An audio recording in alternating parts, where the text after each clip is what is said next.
आज की कहानी का नाम है द लास्ट कॉल। समुद्र के किनारे बसी मुंबई रात में अलग ही शहर बन जाती है। दिन का शोर जैसे अंधेरे में घुल जाता है और उसके पीछे रह जाती है सिर्फ हवा की आवाज, दूर जाती गाड़ियों की रोशनी और उन सड़कों का सन्नाटा जिन पर अनगिनत कहानियां छिपी होती है। उस रात भी ऐसा ही था। कोलाबा की एक पुरानी बिल्डिंग की तीसरी मंजिल पर एक छोटा सा ऑफिस था। दरवाजे पर पीतल की एक पुरानी नेम प्लेट लगी थी, डिटेक्टिव अर्जुन मेहता। कमरे में सिर्फ एक टेबल लैंप जल रहा था। अर्जुन मेहता अपनी कुर्सी पर झुककर एक मोटी फाइल पढ़ रहा था। उसकी आदत थी कि हर केस को वो छोटे छोटे पीसेस में तोड़कर समझता था। उसके लिए हर क्राइम एक पजल था। अचानक उसके फोन की वाइब्रेशन ने कमरे की खामोशी तोड़ दी। स्क्रीन पर अननोन नंबर चमक रहा था। अर्जुन ने कॉल उठाया। हेलो। दूसरी तरफ कुछ सेकंड्स तक सिर्फ तेज सांसों की आवाज सुनाई दी। फिर एक लड़की की कांपती हुई आवाज आई। रिया ने घबराई हुई आवाज में कहा, अर्जुन, क्या तुम मेरी आवाज पहचान रहे हो? अर्जुन के हाथ फाइल पर रुक गए। 5 साल पहले यही आवाज उसकी जिंदगी का सबसे खूबसूरत हिस्सा थी। अर्जुन ने धीमे स्वर में कहा, कौन? रिया ने जल्दी से कहा, मैं, रिया। अर्जुन कुछ सेकंड्स तक बिल्कुल चुप रहा। फिर उसने धीरे से कहा, रिया मल्होत्रा? रिया ने जल्दी जल्दी कहा, हाँ, और मेरे पास ज्यादा समय नहीं है। कोई मुझे फॉलो कर रहा है। अर्जुन की आंखें तुरंत तेज हो गई। अर्जुन ने पूछा, तुम कहाँ हो? रिया ने फुसफुसाकर कहा, मरीन ड्राइव, और मुझे लगता है वो लोग मुझे मार देंगे। अर्जुन ने तुरंत पूछा, कौन लोग? तभी कॉल में अचानक कोई धक्का लगने की आवाज आई। फोन जैसे गिर गया हो। फिर कुछ सेकंड्स तक सन्नाटा रहा और फिर बहुत धीमी आवाज आई। रिया ने कहा, अगर मैं बच गई तो तुम्हें सब सच बता दूंगी। कॉल कट गया। कमरे में फिर वही खामोशी लौट आई। लेकिन अब अर्जुन के दिमाग में सवालों का तूफान चल रहा था। रिया, वही लड़की जिसने 5 साल पहले बिना कुछ बताए उसकी जिंदगी से गायब हो गई थी। अर्जुन ने बिना समय गवाए अपनी जैकेट उठाई और ऑफिस से निकल गया।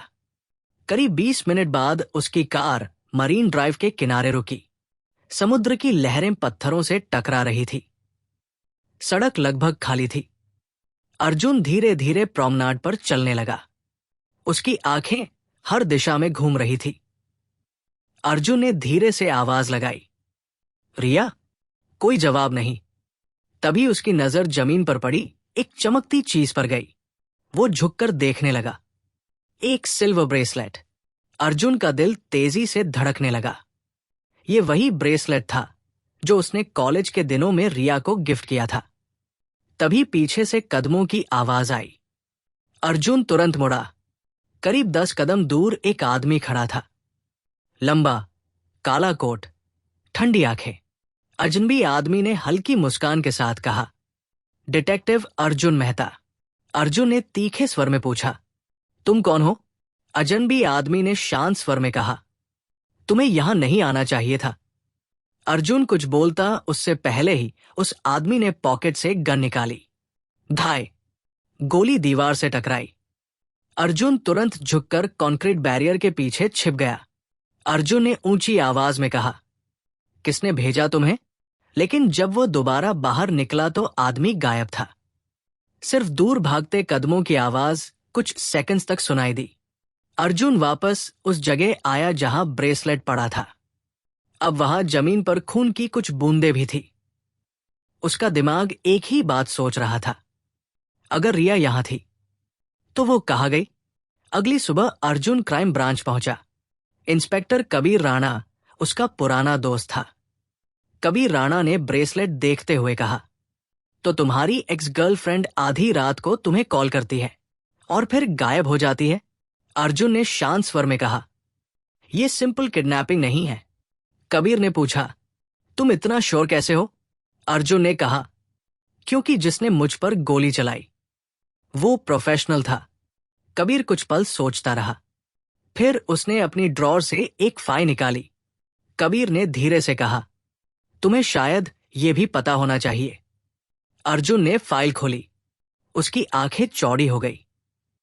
फाइल में रिया की फोटो थी। नीचे लिखा था, Riya Malhotra, director of Malhotra group. Kabir ने कहा, उसके पिता राजीव मल्होत्रा देश के सबसे बड़े रियल एस्टेट बिजनेसमैन में से एक है। अर्जुन ने धीमे स्वर में पूछा, और? कबीर ने कहा, 3 दिन पहले उनकी कंपनी के अकाउंट से 300 करोड़ रुपए गायब हो गए। अर्जुन कुछ बोलने ही वाला था कि तभी एक कांस्टेबल दौड़ता हुआ अंदर आया। कांस्टेबल ने घबराई आवाज में कहा, सर, राजीव मल्होत्रा की डेड बॉडी उनके फार्म हाउस में मिली है। कबीर ने चौंक कर कहा, क्या? कांस्टेबल ने कहा, यह साफ मर्डर है। 2 घंटे बाद वे फार्म हाउस पहुंचे। राजीव मल्होत्रा की बॉडी स्टडी रूम में पड़ी थी। कमरे में कोई स्ट्रगल के निशान नहीं थे, जैसे किलर को उन्होंने खुद अंदर आने दिया हो। अर्जुन कमरे में चारों तरफ देखने लगा। तभी उसकी नजर कारपेट पर पड़े एक छोटे से दाग पर गई। वो घुटनों के बल बैठ गया। अर्जुन ने धीरे से कहा, यह खून नहीं है। कबीर ने पूछा, तो? अर्जुन ने कहा, यह वाइन है। कबीर ने हैरानी से पूछा, तो? अर्जुन ने धीरे से कहा, मतलब मर्डर से पहले यहां कोई बैठकर ड्रिंक कर रहा था। तभी अर्जुन की नजर टेबल पर रखे एक ग्लास पर गई। उसने ग्लास उठाया। अर्जुन ने कहा, 2 लोग थे। कबीर ने पूछा, कैसे? अर्जुन ने कहा, क्योंकि यहां 2 ग्लास है। कबीर ने चारों तरफ देखा। दूसरा ग्लास गायब था। उसी समय अर्जुन के फोन पर मैसेज आया, अगर सच जानना चाहते हो तो आज रात डॉकयार्ड वेयरहाउस में आओ। अकेले। रात 11 बजे अर्जुन वेयरहाउस पहुंचा। अंदर अंधेरा था। वो धीरे धीरे आगे बढ़ा। तभी लाइट्स जल उठीं और उसके सामने रिया खड़ी थी। रिया ने शांत आवाज में कहा, हेलो अर्जुन। अर्जुन ने गहरी नजरों से उसे देखा। अर्जुन ने पूछा, तुमने अपने पिता को क्यों मारा? अर्जुन को सब कुछ पता चल गया था। ये जानकर रिया एक पल के लिए चौंक गई। रिया कुछ सेकंड्स तक चुप रही। फिर उसने कहा, क्योंकि वह मेरे पिता नहीं थे। अर्जुन चौंक गया। रिया ने धीमे स्वर में कहा, उन्होंने मेरी मां को मरवा दिया था और पूरी जिंदगी मुझे पपेट की तरह इस्तेमाल किया। अर्जुन ने पूछा, तो 300 करोड़? रिया ने कहा, वो मेरा बदला था। तभी अचानक पीछे से ताली की आवाज आई। दोनों मुड़े। इंस्पेक्टर कबीर राणा अंधेरे से बाहर आया। कबीर ने मुस्कुराते हुए कहा, बहुत इमोशनल स्टोरी है। अर्जुन ने हैरानी से कहा, कबीर? कबीर ने ठंडी हंसी के साथ कहा, लेकिन एक प्रॉब्लम है। अर्जुन ने पूछा, क्या? कबीर ने गन निकालते हुए कहा, 300 करोड़ मेरे हैं। अर्जुन की आंखें सिकुड़ गई। कबीर ने कहा, रिया ने सिर्फ अपने पिता को मारा, लेकिन पैसा मैंने प्लान करके निकलवाया। रिया ने गुस्से में कहा, तुमने मुझे इस्तेमाल किया? कबीर हंस पड़ा। कबीर ने कहा, क्राइम की दुनिया में ट्रस्ट सबसे बड़ी स्टुपिडिटी होती है। अर्जुन धीरे धीरे मुस्कुराया। अर्जुन ने कहा, और ओवर कॉन्फिडेंस सबसे बड़ी गलती। कबीर ने पूछा, मतलब? तभी वेयरहाउस के बाहर सायरन की आवाज गूंजने लगी। कबीर का चेहरा बदल गया। अर्जुन ने शांत स्वर में कहा, मैंने यहां आने से पहले पूरी कॉन्वर्सेशन रिकॉर्ड करके क्राइम ब्रांच को भेज दी थी। कबीर चिल्लाया, तुमने मुझे फंसाया? अर्जुन ने कहा, नहीं, तुम खुद फंसे। अगले ही पल पुलिस अंदर घुस आई। लेकिन केओस में एक और शॉक हुआ। रिया गायब थी। सिर्फ उसका ब्रेसलेट जमीन पर पड़ा था। अर्जुन ने उसे उठाया। कबीर को पुलिस पकड़कर ले जा रही थी। कबीर ने जाते जाते कहा, तुम उसे कभी नहीं पकड़ पाओगे। अर्जुन हल्का सा मुस्कुराया। अर्जुन ने धीरे से कहा, शायद।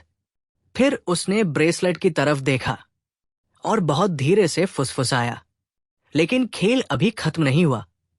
गोदाम के अंदर फैला धुआं धीरे धीरे छंट रहा था। बाहर पुलिस की गाड़ियों के सायरन अभी भी गूंज रहे थे। चारों तरफ अफरा तफरी थी, लेकिन उस पूरे शोर के बीच अर्जुन मेहता बिल्कुल शांत खड़ा था। उसके हाथ में वही सिल्वर ब्रेसलेट था, वही ब्रेसलेट जो उसने कई साल पहले रिया को गिफ्ट किया था। इंस्पेक्टर कबीर राणा को पुलिस हथकड़ी लगाकर बाहर ले जा रही थी। उसके चेहरे पर अब वो घमंड नहीं था जो कुछ मिनट पहले था। कबीर ने जाते जाते अर्जुन की तरफ देखा। कबीर ने कड़वी हंसी के साथ कहा, तुम जीत गए अर्जुन, लेकिन असली खिलाड़ी तो रिया है। वो तुमसे भी 2 कदम आगे है। अर्जुन कुछ सेकंड्स तक उसे देखता रहा। अर्जुन ने शांत स्वर में कहा, नहीं, वो सिर्फ 1 कदम आगे है। कबीर ने तिरस्कार से कहा, मतलब? अर्जुन ने धीरे से ब्रेसलेट उठाया। अर्जुन ने कहा, क्योंकि ये ब्रेसलेट मैंने उसे सिर्फ गिफ्ट नहीं किया था।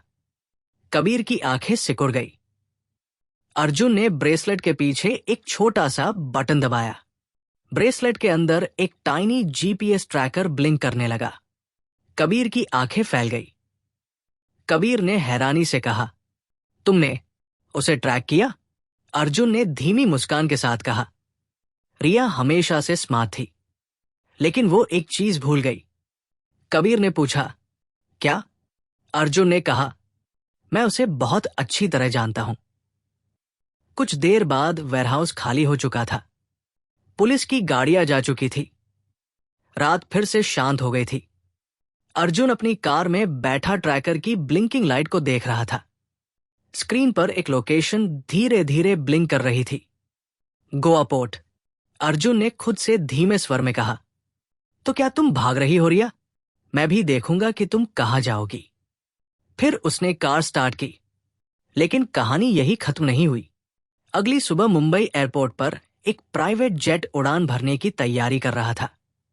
रनवे के पास एक ब्लैक कार आकर रुकी। उसमें से एक लड़की उतरी। काले सनग्लासेस, शांत चेहरा, कॉन्फिडेंट चाल। वो रिया थी। रिया ने फोन निकाला और हल्की मुस्कान के साथ खुद से कहा, अर्जुन, अगर तुम मुझे ढूंढ रहे हो तो ये चेस लंबी होने वाली है। वो जेट की तरफ बढ़ ही रही थी कि अचानक उसके पीछे से एक आवाज आई, तुम सही कह रही हो। रिया रुक गई। उसका दिल एक पल के लिए थम गया। वो धीरे धीरे पीछे मुड़ी। अर्जुन मेहता ठीक उसके पीछे खड़ा था। रिया की आंखों में पहली बार सच्ची हैरानी दिखाई दी। रिया ने अविश्वास से कहा, तुम यहां? अर्जुन ने शांत स्वर में कहा, तुम हमेशा ड्रामा पसंद करती थी, इसलिए मैंने सोचा एंडिंग भी ड्रामेटिक होनी चाहिए। रिया कुछ सेकंड्स तक उसे देखती रही। फिर अचानक वो हंस पड़ी। रिया ने हल्की मुस्कान के साथ कहा, तुम्हें पता है अर्जुन, अगर हालात अलग होते तो हम दोनों एक परफेक्ट टीम होते। अर्जुन ने कहा, शायद। रिया ने पूछा, तो अब क्या करोगे? अर्जुन ने कुछ पल सोचा। फिर उसने धीरे से कहा, अर्जुन ने कहा, क्राइम और लव दोनों में एक ही प्रॉब्लम होती है। रिया ने क्यूरियस होकर पूछा, क्या? अर्जुन ने उसकी आंखों में देखते हुए कहा, दोनों में ट्रस्ट सबसे बड़ा रिस्क होता है। कुछ सेकंड्स तक दोनों चुप रहे। फिर दूर से पुलिस की गाड़ियों के सायरन सुनाई देने लगे। रिया ने हल्की मुस्कान के साथ कहा, रिया ने कहा, लगता है गेम खत्म हो गया। अर्जुन ने धीरे से कहा। अर्जुन ने कहा, नहीं, गेम खत्म नहीं हुआ। फिर उसने आसमान की तरफ देखा। सुबह का सूरज धीरे धीरे उग रहा था। अर्जुन ने कहा, बस एक चैप्टर खत्म हुआ है। और ठीक उसी पल पुलिस की गाड़ियां एयरपोर्ट के गेट से अंदर दाखिल हो गई। कहानी यही खत्म होती है, लेकिन सच ये है कि दुनिया में ऐसे रहस्य, ऐसे क्राइम्स और ऐसे ट्विस्ट्स कभी खत्म नहीं होते। अगर आपको ऐसी थ्रिलिंग डिटेक्टिव स्टोरी सुनना पसंद है तो इस चैनल को सब्सक्राइब जरूर करें, वीडियो को लाइक करें और कमेंट में बताइए कि अगली कहानी कैसी होनी चाहिए। और भी ज्यादा डार्क, और भी ज्यादा मिस्टेरियस, या फिर और भी ज्यादा शॉकिंग, क्योंकि अगली कहानी शायद इससे भी ज्यादा खतरनाक हो। इसलिए सब्सक्राइब करना न भूलें।